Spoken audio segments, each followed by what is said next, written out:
네, 오늘 우리는 너희 안에 이 마음을 품으라 라는 주제로 이렇게 하나의 말씀 나누겠습니다.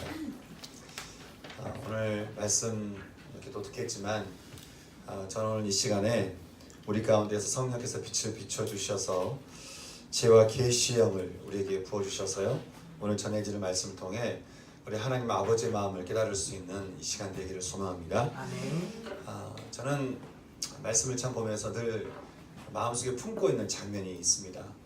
여러 가지 성경의 장면들이 있지만 그 중에 늘 마음속에 있는 장면 중에 하나는 세례 요한을 찾아오신 예수님께서 참 그 사람 앞에 머리 숙여서 세례 받으시는 장면입니다.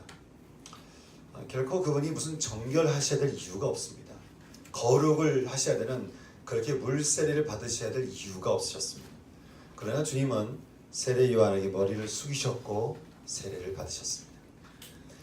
또한 주님은 성령 세례를 받으셔야 할 하등의 이유가 없으셨습니다. 그럼에도 불구하고 주님은 물 세례를 받은과 동시에 성령이 비둘기같이 임하는 것을 주님은 체험하시게 됩니다. 여러분, 주님이 왜 우리에게 이런 모습을 우리에게 보여주셨을까요? 우리는 이 모습, 이 말씀을 통해서 하나님께서 우리에게 전해주시고자 하는 말씀은, 메시지는 어떤 것이겠습니까? 그것은요, 이제까지 우리가 참 죄를 따라가는 우리 인생이죠. 그래서 죄에서 벗어나지 못하는 우리 인생입니다. 그런데 주님께서 이 땅에 오셔서 그 죄를 따라 살아가는 우리 인생의 죄의 맥을 다 끊어버리시고는 이제 새롭게 살아갈 우리들을 위해서 당신이 직접 육신이 되시고 인간이 되셔서 우리에게 새로운 길을 보여주시기 위해서 본인이 직접 물세례를 받으시고 성령의 세례를 받으셨다고 하는 것입니다.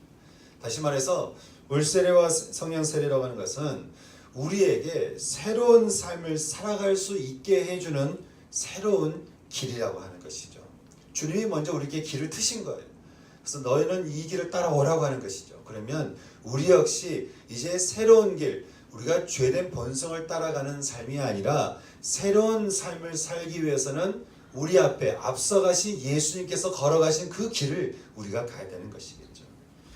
그래서 하나님께서 우리에게 이것을 보여주시고 새로운 사람이 되어라, 그렇게 말씀하시는데요. 사람들이 왜 이렇게 새로운 사람으로 정말 이렇게 새롭게 우리가 살지 못하는가? 그것은 사람들이 이 물세례라고 하는 이 회개를 참 어설프게 하는 거예요. 참 어설프게 하는 거예요. 그러니까 성령께서 우리 안에 충만히 임하시는 것을 잘 경험하지 못하는 것입니다. 여러분, 성령이 임하셔야 권능을 받고, 성령이 임하셔야 우리가 세상에 우리가 당하는 삶이 아니라 세상을 이기는 삶이 되는 것인데, 성령이 내 안에 충만히 임하기 전에 먼저 우리가 해야 될 것이 분명한 물세례와 분명한 회개인데, 이게 내가 죽지 않는 거예요. 여전히 내가 생생하게 살아있는 것이죠. 이 첫 번째 단추를 잘 꿰지 못하니까 성령이 임하시는 정말 능력의 삶을 잘 살지 못한다라고 하는 것이죠. 제가 언젠가 법정을 인도하는 한 경찰관으로부터 그런 얘기를 들은 적이 있어요. 어떤 이제 그 재판을 받으러 가는 사람에게 그런 말을 하는 거예요. 당신이 죄 지은 거 당신도 알고 재판장도 안다는 거예요. 재판관도 안다는 거예요. 그런데 당신이 저 자리 앞에 가가지고 내가 이럴 수밖에 없었고 저럴 수밖에 없었고 막 이렇게 주저리 변명을 하면 변명할수록 당신의 죄는 무거워진다는 거예요. 그러니까 그 경찰관이 하는 말이 뭐냐면 깨끗하게 인정하라는 거예요. 그 앞에 재판관 앞에 딱 설 때는 죄송합니다. 아유, 제가 잘못했습니다. 아유, 제가 그거는 정말 잘못한 겁니다. 그렇게 정말 그 죄에 대해서 인정하고 사과를 하면 법의 테두리 안에서 당신이 최대한 관용을 받을 거라고 그렇게 조언을 하는 거예요. 여러분, 하느님 앞에서 마찬가지입니다. 우리가 우리의 죄를 자백하면, 정말 있는 그대로 우리가 인정하면 하나님은 미쁘시고 의로우사 우리 죄를 사하시며 우리 죄를 풀어버리시며 우리를 모든 불의에서 우리를 깨끗하게 하신다, 우리에게 말씀을 해주고 있습니다. 그래서 우리는 언제나 하나님 앞에 이 첫 번째 단추를 잘 꿰야 돼요. 언제나 하나님 앞에 우리 자신의 모습, 우리 죄된 본성을 끊임없이 회개하고 끊임없이 내려놓고 하여간 잘 죽어야 돼요. 여러분, 잘 죽어야 은혜 받습니다. 잘 죽어야 성령이 임하십니다. 성령 구하시기 전에 먼저 잘 죽으시기 바랍니다. 내가 죽어야 돼요. 네, 이게 잘 죽지 못하잖아요. 그러면 특징이 있어요. 왜 이게 잘 나와요? 하나님께 말씀하시면 왜? 부모님이 이렇게 왜 어떻게 얘기하면 네 하는 사람이 있고요. 왜 그런 사람이 있어요. 하나님 무슨 말씀하면 네 하는 사람이 있고 하나님 이렇게 말씀하면 여러 가지 변명이 많아요. 생각이 많아요. 따질 게 많아요. 그래서 바로 순종이 안 돼요. 순종하기까지 시간이 많이 걸려요. 그래서 성령이 임하시기까지 시간이 많이 걸리는 거예요. 하나님 앞에 잘 죽는 사람, 첫 번째 단추를 잘 꿰는 사람, 이 사람이 참 하나님의 성령, 하나님께서 우리에게 주신 은혜를 잘 누릴 수 있다고 하는 것이죠. 이렇게 우리가 늘 물세례와 성령 세례 가운데 살아야 되는데 그래야 되는 이유가 있죠. 첫째는 우리가 살아야 되기 때문에 그렇습니다. 우리는 세례 없이는 우리는 주님께 주시는 생명의 능력을 우리가 누릴 수가 없어요. 살기 위해서라도 우리는 물세례와 성령 세례 가운데 살아야 됩니다. 두 번째는 이 세상에는 믿는 자들과 교회를요 어떻게든 넘어뜨리려고, 어떻게든 좌절시키려고, 어떻게든 낭망케 하려고 애쓰는 존재들이 있다라고 하는 것입니다.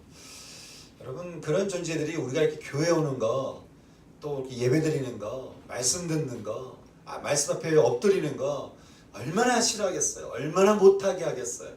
얼마나 교회 못 가게 하는, 교회에 예배 드리지 못하게 하는 그런 그 속삭임들 우리 안에 얼마나 많이 하겠어요.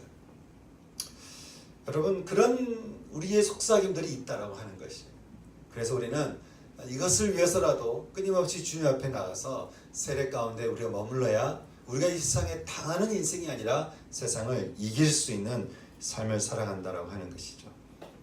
오늘 우리는 이런 참 전쟁 가운데 있으면서도 또 넘어지도 하면서도 참 이 말씀 물세례와 성령 세례 가운데 살아가야 되는 줄을 알면서도 참 잘 못하는 우리의 모습들, 이런 우리들 향해서 하나님께서 어떻게 하면 이것을 좀 우리가 넘어설 수 있는, 어떻게 하면 우리가 여기서 승리한 삶을 살 수 있는가라고 하는 말씀을 오늘 말씀을 통해서 우리에게 이야기를 해주고 있는데요. 이게 참 우연 같지만 요즘 하나님께서 성령으로 세우신 교회들 하나씩 보여주시면서 우리 역시 어떤 인생을 살아야 되고 또 우리 교회가 어떤 교회가 되어야 되는가라고 하는 것을 요즘 우리에게 말씀해 주고 있는 것 같습니다. 오늘 우리가 볼 말씀은 빌립보서 말씀이고, 빌립보서는 어떤 교회죠? 빌립보 교회입니다. 오늘 말씀에서 사도 바울이 개척했던 빌립보 교회가 등장하게 되는데요. 여러분, 빌립보 교회는 어떤 교회였을까요? 빌립보 교회 하면 떠오르는 이미지 혹시 있으십니까? 예. 빌립보 교회는 우리가 좀 보자면 장점과 또 좀 어려운 점 이렇게 몇 가지를 볼 수 있는데, 장점을 얘기하자면 참 빌립보 교회 하면 이제 여러분 한번 생각 꼭 하시기 바랍니다. 빌립보 교회가 가지고 있는 장점이 있습니다. 이것은 우리 교회도 장점이 될 것 같은데요. 좋은 점이 뭐냐면 첫째는 성도들이 잘 성장하는 교회였습니다. 빌립보서 1장 1절 말씀 보면 이런 말씀이 있어요. 바울이 빌립보 안에 있는 모든 성도와 또한 감독들과 집사들에게 편지한다, 이런 말씀이 기록되어 있는 것을 보게 됩니다. 여러분, 빌립보 교회는 바울이 개척한 지 현재 이 말씀 기록된 이 현재 시점이 사도 바울이 개척한 지 한 4년에서 5년 정도 되는 시점이었습니다. 우리 교회 정도 되겠죠? 그 정도 되는 시점에서의 이 빌립보 교회였는데 거기에 누가 있는 거예요? 감독들이 있고 또 집사들이 있는 거예요. 교회의 모든 일을 도맡아 섬기는 집사들과 그리고 또 그 성도들을 맡아서 어른처럼 섬기는 어른으로 있는 그런 감독들이 거기 교회에는 여러 명이 있었다라고 하는 것이죠. 여러분, 바울이 이런 사람들을 아무렇게 세우지 않았겠죠. 그러다 보니까 정말 이런 분들이 있었다는 것은 빌립보 교회가 성도들이 한 명 한 명 양육을 잘 받아서 잘 성장했다라는 것을 우리가 볼 수 있습니다. 둘째, 이 빌립보 교회는 어떤 교회인가 보니까 장점이 복음을 전하는데 참 열심인 그런 교회였습니다. 빌립보서 1장 5절 말씀 보니까요, 이 교회가 복음을 들은 첫날부터 지금까지 복음을 전하는 일에 열심이었다, 그렇게 바울이 칭찬하고 있는 것을 우리는 보게 됩니다. 복음을 듣고 자기 행복을 추구하는 사람이 있는가 하면요, 복음을 듣고 이웃에게 복음을 전하는 사람이 있습니다. 여러분, 복음을 듣고 내 행복을 추구하는 사람과 복음을 듣고 다른 이들에게 행복을 전하는 사람, 어떤 사람이 정상일까요? 예, 분명한 것은 우리가 좀 병에 걸렸다가 나은 사람이 병에 걸린 사람을 보면 그냥 지나칠 수 없는 법인 것이죠. 분명히 나와 같이 어려운 사람, 여러분 생명의 복음이 없으면 우리 안에 있는 증상들이 있어요. 가장 큰 증상은 외로움이에요. 복음이 없으면 우리는 외롭게 됩니다. 복음이 없으면 사람이 공허해져요. 복음이 없으면 사람이 혼동스러워져요. 복음이 없으면 내 인생, 내가 앞으로 어떻게 살아가야 돼서 막막해지게 되는 거예요. 미래를 알 수 없는 공허함으로, 그렇게 외로움으로 살아가는 것이 생명이 없는, 복음이 없는 사람들인 것이죠. 하지만 복음이 들어오면 미래가 보이죠. 복음이 오면 밑바닥이 생깁니다. 바탕이 생겨요. 그리고 복음이 오면 우리 안에 하나님의 사랑이 내 안에 흘러들어와서 내 영을 채우는 것이죠. 예전에는 그래서 외로워서 여기저기 다니고 이 사람 저 사람 그렇게 다녔다 한다면 복음이 들어오면서부터는 왠지 그렇게 다닐 필요가 없어지는 거예요. 왠지 뭔가 그렇게 막 구할 필요가 없는 것이에요. 아직까지 여러분 가운데 그런 마음이 있다면 여러분 안에 복음이 충만하기를 주님의 이름으로 축원합니다. 아멘. 복음이 들어오면 그렇게 되는 거예요. 근데 이게 복음이 들어와서 내가 회복되는 내 모습을 보니까 그렇지 않은 모습을 본 그 사람들을 볼 때마다 이걸 이야기를 해주고 싶은 거예요. 그렇게 외로워하지 않아도 되고 참 우리 인생에 그렇게 막막하지 않다는 것을 이야기해주고 싶은 거예요. 우리를 인도하신 하나님의 그 인도하심이 소망이라고 하는 사실을 인도해주고 싶은 것이죠. 이것이 복음을 받은 자의 당연함이다라고 하는 것이에요. 저는 우리 교회 성도들도 하나님께서 주신 이 복음을 가지고 나의 안녕과 나의 행복과 또 나의 평안을 위해서 그 복음을 품고 그냥 끝나버리는 것이 아니라 내게 받은 이 복음을 가지고 복음이 필요한 자들에게, 복음이 필요한 사람들에게 이것을 전해주고 들려주고 알려줄 수 있는 그런 여러분이 되기를 소망하는 것입니다. 복음 전할 영혼을 늘 작정하고 우리는 그래서 늘 기도할 필요가 있습니다. 내가 누구에게 이 복음을 전할까? 누구에게 이 복음을 나눌 수 있을까? 여러분은 누구에게 복음을 전할 수 있을 것 같습니까? 하여간 이 빌립보 교회 성도들은 자신이 받은 이 복음을 가지고 누구에게 그걸 전할까? 늘 고민이 그거였다는 거예요. 그래서 그것을 멈추지 않았다는 거예요. 계속해서 했다는 거예요. 이것이 빌립보 교회였다고 하는 것입니다. 또 세 번째 보니까 빌립보 교회의 장점은, 좋은 점은 교회를 세우는 동역자들이 많았다고 하는 것입니다. 성도들이 많은 것이 아니라 교회를 세워가는 동역자들이 많았다는 거예요. 바울과 함께 동역했던 일꾼 에바브로디도라고 하는 사랑꾼, 이분은 하여간 사랑꾼이에요. 이런 분이 대표적인 사람이고요. 또 열성적인 지도자였던 유오디아나 순두계 같은 사람이 있었고, 또 지금으로 말하면 뭐 장로와 같은 그런 감독들, 그리고 여러 집사들, 겔레민도와 여러 여자 성도들이 많은 그런 교회가 빌립보 교회였습니다. 좀 저희랑 많이 비슷한 것 같습니다. 그냥 여자 성도들이 많은 그런 교회였는데요. 참 로마 시민공까지 있던 걸 보면 참 많은 다양한 성도들이 교회에 모여서 하나님을 예배하고 함께 교회를 세워갔던 것이 바로 빌립보 교회였다. 성경은 우리에게 말씀해주고 있습니다. 그러니 여러분, 이 빌립보 교회는 어쩌면 우리 모두가 참 배워야 되는, 참 모델이 우리가 좀 따라가야 되는 그런 모델과 같은 교회가 이 빌립보 교회라고 볼 수 있는데, 그런데 이런 교회도요 어려움이 있었습니다. 어려움이 있었는데 이 어려움을 우리가 세 가지를 보자면, 첫째는 참 세상의 공격을 굉장히 많이 받는 그런 교회였다라고 하는 것이에요. 세상의 공격이 심한 상황 가운데 이 교회가 있었다고 하는 것이에요. 여러분, 우리 교회는 어떨까요? 우리 교회는 세상의 공격에서 우리가 막 어려움을 당하는, 그래서 이 교회 존재를 막 흔들는 그런 세상의 어려움 가운데 우리가 있을까요? 빌립보 교회는 굉장히 그런 어려움이 많이 있었습니다. 1장 28절 말씀 보니까 그들에게 대적한 자들이 있었다라고 말씀하고 있는데, 어떤 일들이 있었기 때문에 이게 대적한 일이 있었다라고 말하고 있을까? 빌립보라는 도시를 좀 보면 우리가 좀 볼 필요가 있는데요. 빌립보는 알렉산더 대왕의 아버지라고 하는 그 빌립이 이 땅을 점령하면서 그 이름을 이렇게 빌립이다 이렇게 이름을 짓게 되었습니다. 나중에 그 알렉산더의 나라가 분열되면서 이제 로마가 되죠. 근데 이 땅에서 이 빌립보라는 땅에서 큰 전쟁이 한번 벌어지게 되는데요. 그것은 황제의 나라를 반대하면서 의회 사회주의를 그렇게 늘 주장했던 브루투스라는 사람이 참 황제를 꿈꾸던 케사르를 죽이고서 이 케사르의 사람들, 다시 말하면 케사르의 아들이었던 아우구스투스와 케사르의 장군이었던 그런 안토니우스 한판 전쟁을 벌였던 것이 바로 이 빌보라고 하는 장소였습니다.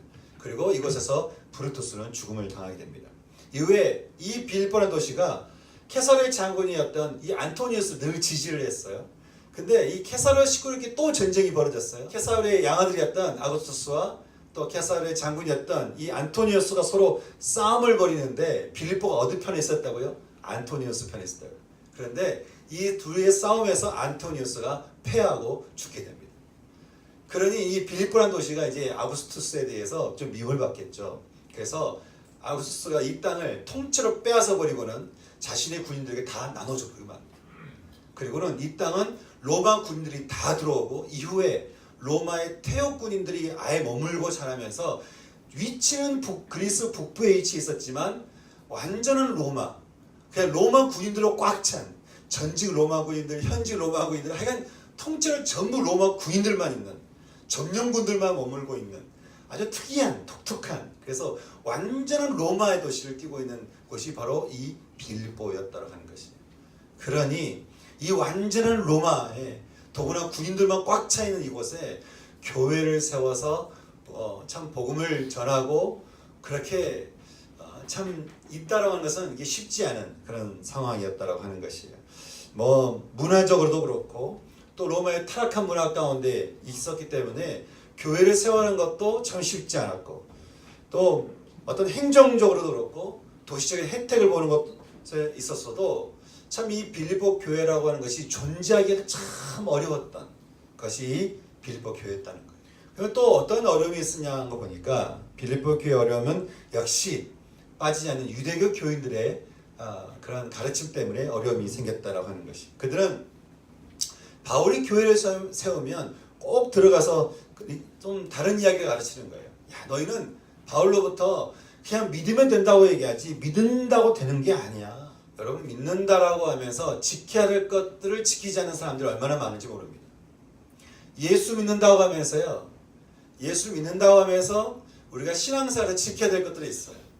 여러 가지 있겠죠. 우리가 예배도 그렇고 또 우리가 어떤 하나님께 올려드린 것도 그렇고 신앙생활도 그렇고 여러 가지 있을 수 있겠죠. 하나님 우리에게 말씀해 주신 어떤 여러 가지 말씀들 우리가 지켜야 될 것들이 있겠죠. 우리가 말하는 것도 시작을 해서 재정 쓰는 거, 하여간 여러 가지 지켜야 될 것도 있는데 예수를 믿는다고 말을 하면서 그 지켜야 될 것들을 전혀 지키지 않는다고 한다면 여러분, 그게 얼마나 웃기겠습니까? 예수님의 육신의 동생이셨던 야고보 선생님도 이런 얘기를 하셨어요. 너희가 말씀을 듣기만 하여서 자신을 속이는 자가 되지 마라. 그래서 너 자신을 속이는 거다. 누구든지 스스로 경건하며 자기 혀를 재갈 물리지 아니하고 자기 마음을 속이면 이 사람의 경건은 헛것이다. 그렇게 말씀을 하고 있는 것이죠. 그러니 행함이 없는 믿음은 그 자체가 죽은 것이라고 말씀을 하고 있는 것입니다. 저는 여러분의 신앙이 반드시 행함으로 이어질 수 있는 믿음이 되기를 주님 이름으로 축원합니다. 아멘. 믿는다면 행할 수밖에 없는 거예요. 여러분, 사랑한다고 하면서 그 사람을 섬기지 않고 그 사람을 내가 어떤 아무런 사랑의 행위를 내가 보이지 않는다고 한다면 그 사랑이 헛것 아니겠어요? 주님을 믿는다고 하면서 주님을 따르지 않으면 헛것 아니겠습니까? 그렇게, 근데 참 유대교 교인들은 이 따르는 것을, 행하는 것을 굉장히 강조하고 그것 자체를 믿음이라고 하는 착각이 그들 가운데 있었다고 하는 것이. 분명 행함이 없는 믿음은 죽은 것이지만 그렇다고 행위 자체가 믿음이 될 수는 없는 것입니다. 유대교 교인들의 실수는 거기에 있는 것이죠. 행위가 믿음이라는 거예요. 그래서 그들은 행위를 하지 않는 빌립보 교인들을 정죄하면서 지켜야 할 것들을 왜 안 하냐고 이렇게 소동을 일으키는 그런 어려움이 그 교회 안에 있었다고 하는 것이죠. 근데 뭐 이런저런 어려움들은 그래도 이겨볼만 해요. 그렇게 밖에서 오는 어려움들, 또 거짓된 그런 가르침들에 대한 어려움들, 이런 것들은 그래도 좀 이겨볼만 합니다. 그런데 사도 바울이 빌립보에게 편지를 써야만 했던, 그리고 정말 권면해주고 싶었던, 그리고 정말 공부해주고 싶었던 그들의 어려움은 이런 것이 아니라 가장 그들 속에 있는 어려움은 바로 그들 안에 하나 되지 못하는 어려움이 있었다고 하는 것이죠. 연합되지 않는 어려움이 그들 가운데 있었다고 하는 것이죠. 지금 밖으로는 교회를 향한 핍박이 몰려오고 또 거짓 교사들이 교회 안에서 자꾸 믿음을 혼란시키고 있는데 함께 교회를 세워가던 사람들이 서로 하나 되지 못하는 마음이 그들 가운데 있다라고 하는 것이에요. 그러니까 서로서로 우왕좌왕하는 것이죠. 어려움이 생기면 이런 어려움이 생기면 또 저런 어려움이 생기면 서로서로 의견이 다른 거예요. 서로 다른 생각을 가지고 서로 분열되는 거예요. 그래서 뭔가 하나 되지 못하는 거예요. 그런 모습이 그 교회 안에 있었다라고 하는 것이죠. 그래서 바울은 오늘 말씀에서 1절과 2절에서 이렇게 말을 하고 있습니다. 그리스도 안에서 여러분이 무슨 권면, 즉 격려를 하려거든, 그리스도 안에서 무슨 사랑의 위로를 하려거든, 그리고 그리스도 안에서 무슨 성령의 교제를 하려거든. 오늘 읽은 말씀이죠. 그리스도 안에서 무슨 긍휼함이나 자비를 베풀려거든 여러분은 어떻게 해요? 마음을 같이 하여 같은 사랑을 가지고 뜻을 합하여 한 마음을 품어서 서로 경쟁하거나 자신을 높이고 자랑하고 싶어하는 허영에 빠져있지 말라고 그렇게 바울은 권면하고 있는 것을 우리가 보게 되는 것입니다. 아니 여러분, 참 성도들이 서로 잘 성장하고 있었고 복음을 전하는데 열심히 했던, 그리고 동역자들이 많았던 이 교회 안에 이런 어려움이 있다고 하는 거, 이게 어떻게 이런 어려움이 있을 수 있을까? 어떻게 이런 분열이 일어나는 그런 어려움이 이 교회 가운데 있었을까? 사실 이 어려움이 뭐 빌립보 교회 자체를 막 무너뜨리려고 하는 그런 정도까지의 어려움은 아니었던 것 같습니다. 그런데 워낙 다른 상황적으로 어려우니까 사도 바울이 보기에 지금 너희 정도의 그 정도의 연합 가지고는 이길 수가 없다는 거예요. 그 정도 연합 가지고는 지금 교회를 세워가고 그 정도 연합 가지고는, 그 정도의 하나님 가지고는 지금 이 어려움을 헤쳐나갈 수 없다라고 하는 것이죠. 그래서 말하기를 너희가 서로 한 마음을 품고 서로 연합하라고 이야기를 하고 있는 것입니다.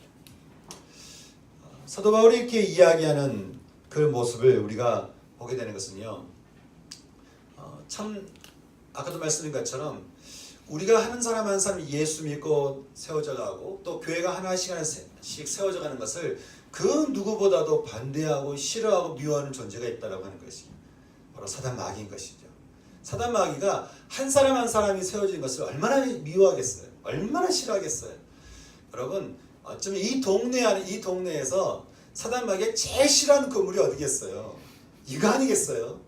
하여간 어떻게든 저 교회를 없애버리고 싶은, 어떻게 저 교회를 지어버리고 싶은 마음이 사단 마귀 가운데 있지 않겠습니까? 그러니까 교회가 세워지는 것을 누구보다도 싫어하는 존재가 이 사단 마귀라고 하는 것이죠. 그러니 너희가 더 어떻게 해요? 사단 이런저런 공격이 있을수록, 어려움이 있을수록 너희가 어떻게 되는가? 그냥 각자의 생각 가지고 자기가 내가 맞다, 이게 맞다, 이렇지 않냐, 이렇지 않냐, 저렇지 않냐, 각자의 생각 가지고 있을 것이 아니라 한 마음을 품어서 한 뜻을 가지고 너희가 그렇게 서로 뭉쳐야 된다라고 얘기하는 것입니다. 우리는 이런 영적인 원리에 대해서 우리가 잠시 좀 살펴볼 필요가 있는데요. 우리가 좀 에베소서 6장 우리가 12절 말씀을 잠깐 볼 필요가 있습니다. 에베소 6장 12절 말씀을 잠깐 보겠습니다.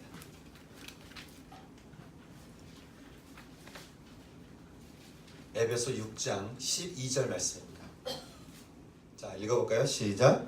우리의 씨름은 혈과 육을 상대하는 것이 아니요 통치자들과 권세들과 이 어둠의 세상 주관자들과 하늘에 있는 악의 영들을 상대함이라. 다시 한번 읽어볼까요? 우리의 씨름은 혈과 육을 상대하는 것이 아니요 통치자들과 권세들과 이 어둠의 세상 주관자들과 하늘에 있는 악의 영들을 상대함이라. 다시 말해서 주의 성도들이 물세례를 받으며 거룩함으로 나가고 성령 세례를 받아서 세상에 승리하도록 내버려 두지 않는 존재들이 우리 주변에 있다는 거예요. 그들은 통치자들과 권세들, 즉 이 세상에서 힘을 가지는 자들, 힘을 가지고 사람을 다스리고 사람을 억누르려고 하는 자들, 그런 자들이 그런 자들뿐 아니라 어둠의 세상 주관자들, 즉 영적으로 이 세상을 여러 가지로 미혹거리를 만들어서 우리를 자꾸 넘어뜨리려고 하는 그런 영적인 그런 어둠의 세상 주관자들이 있고, 또 하나 하늘에 있는 악의 영들이 있다는 거예요.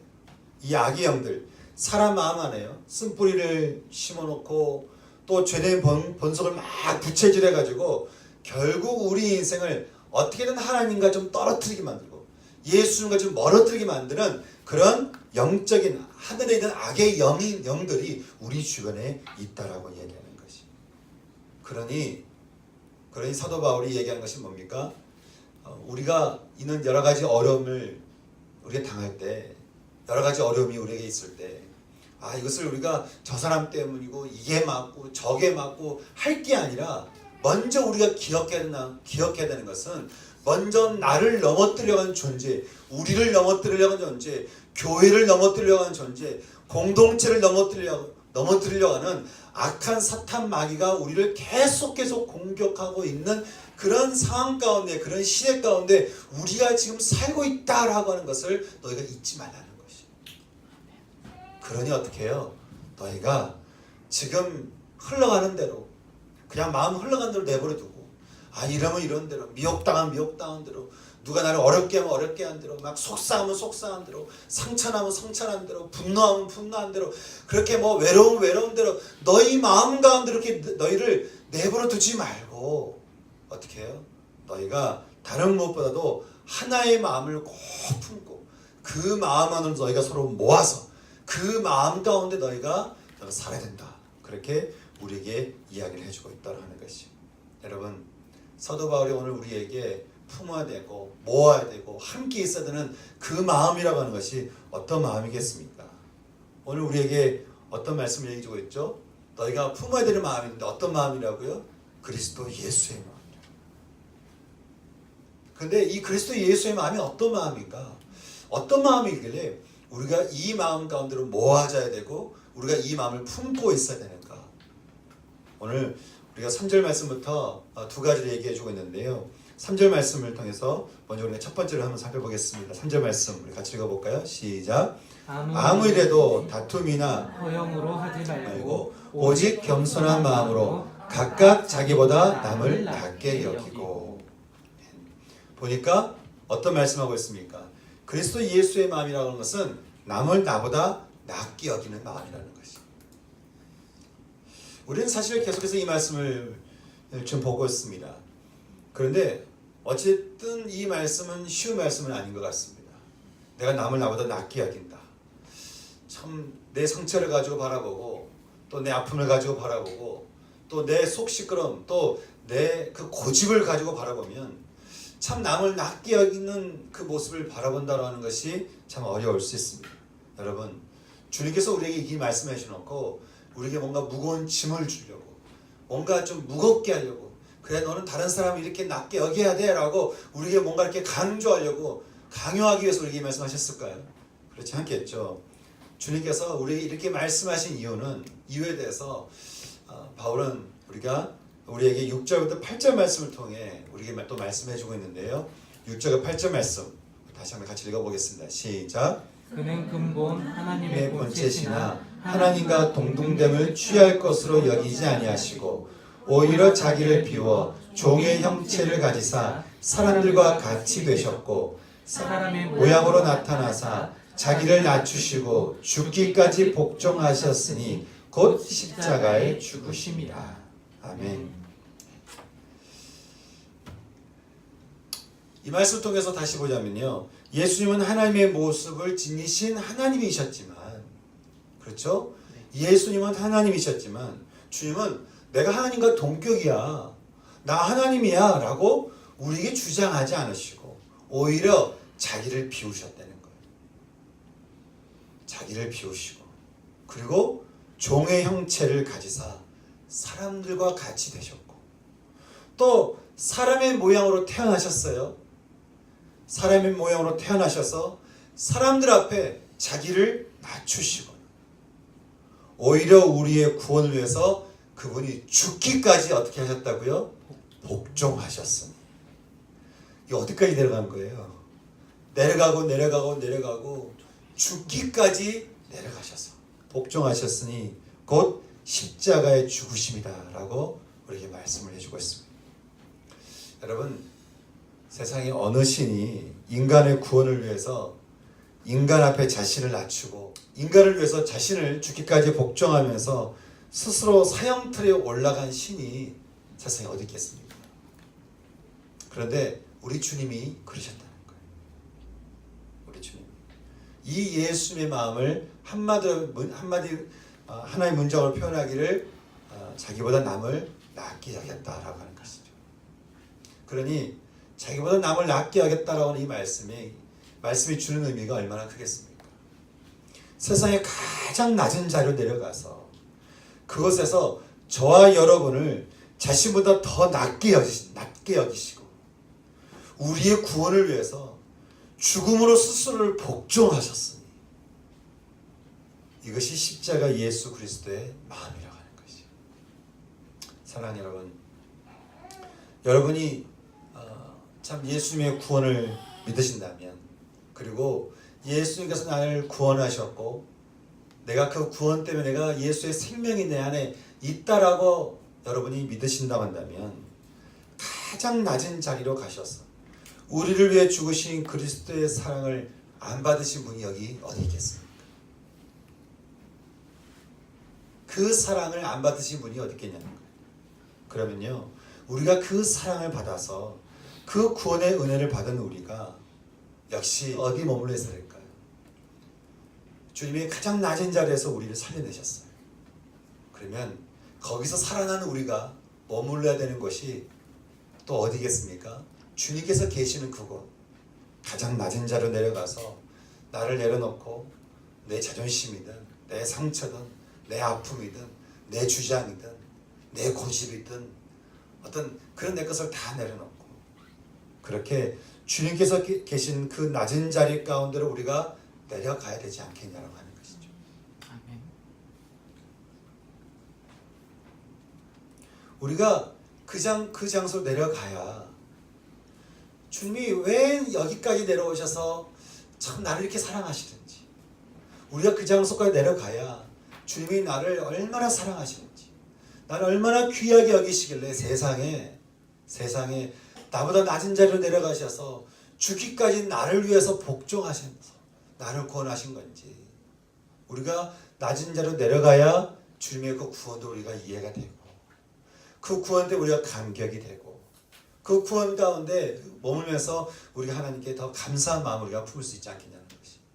그리고 우리가 그곳에 내려가야 참 하나님이 나를 귀하게 여기시고 사랑하신 것처럼 나와 함께 있는 사람들, 내 주변에 있는 사람들도 하나님께서 참 이렇게 귀하게 여기시는 존재라고 하는 사실을 우리가 알 수 있지 않겠냐고 하는 것이죠. 여러분, 우리 힘으로는요 남을 나보다 낮게 여길 수 없습니다.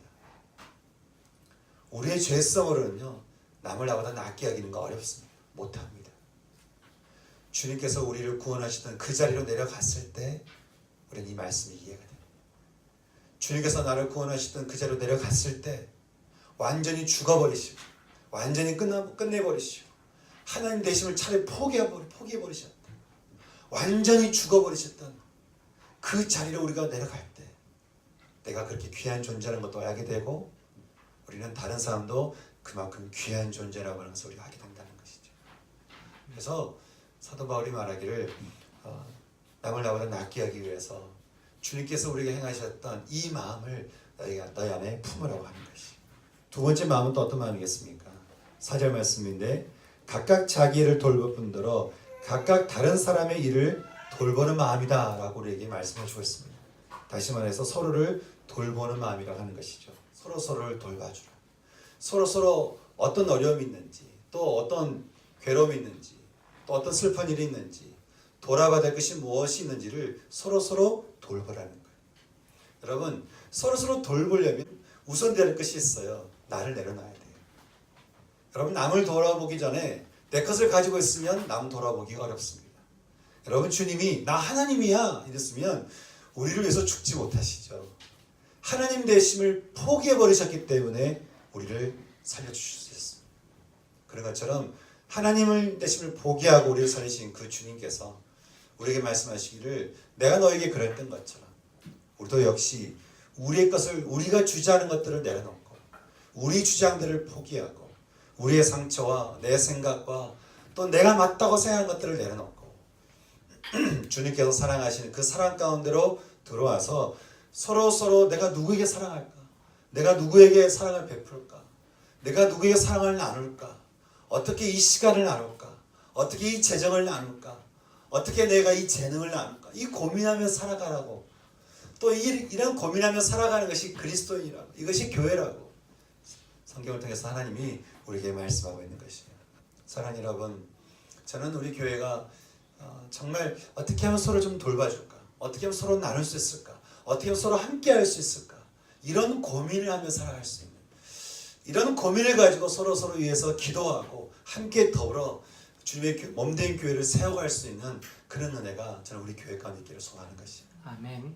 이것이 사도 바울이 빌립보 교회 성도들에게 이야기해주는 너희 안에 품어야 되는 그리스도 예수의 마음이라고 우리에게 말씀을 해주고 있습니다. 저는 오늘 주님께서 주신 이 말씀을 따라서 우리도 역시 동일하게 주님께서 품으셨던, 우리를 향해 품으셨던 그 마음 가운데로 저는 우리가 다 들어갈 수 있는, 그 마음 안에 우리가 들어가서 그 앞에 우리가 순종하며 그 마음을 함께 품을 수 있는, 저는 저와 여러분의 마음 됐으면 좋겠습니다. 아멘. 이 마음이 있어야 우리가 이 세상을 승리하고 이겨내고 우리가 싸울 수 있지 않겠습니까?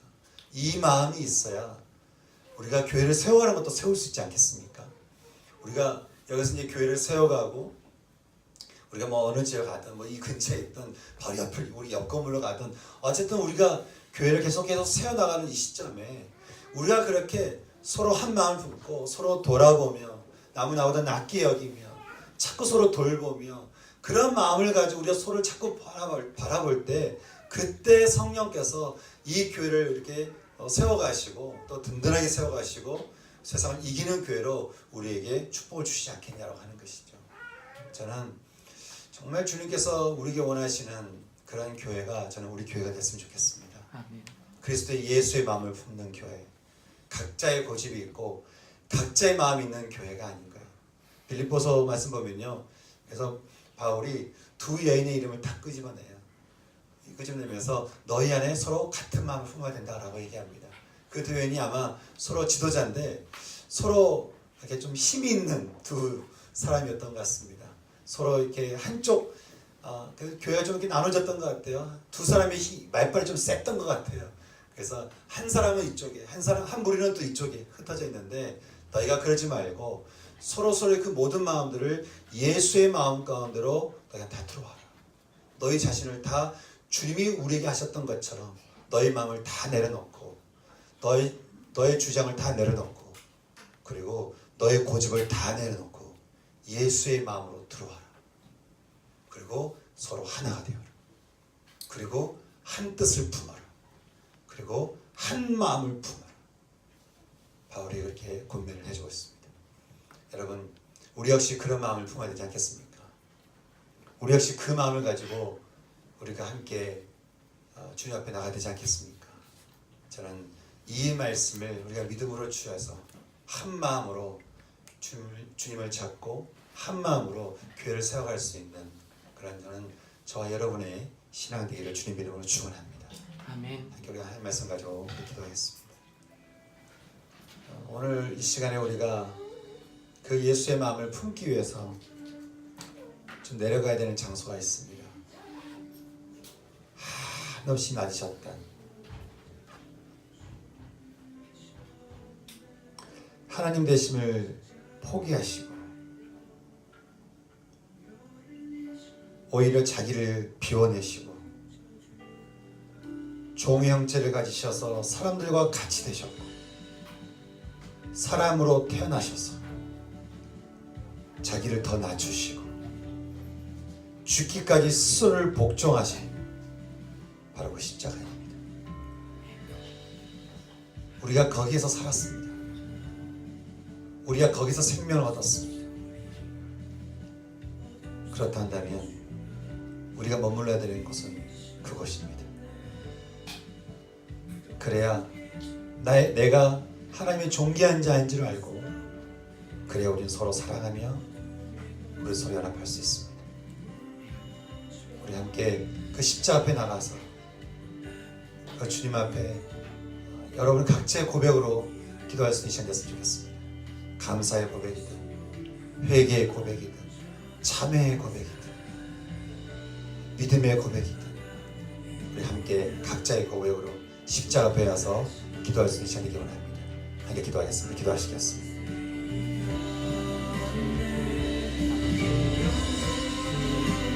하나님 아버지 감사합니다. 하나님 감사합니다.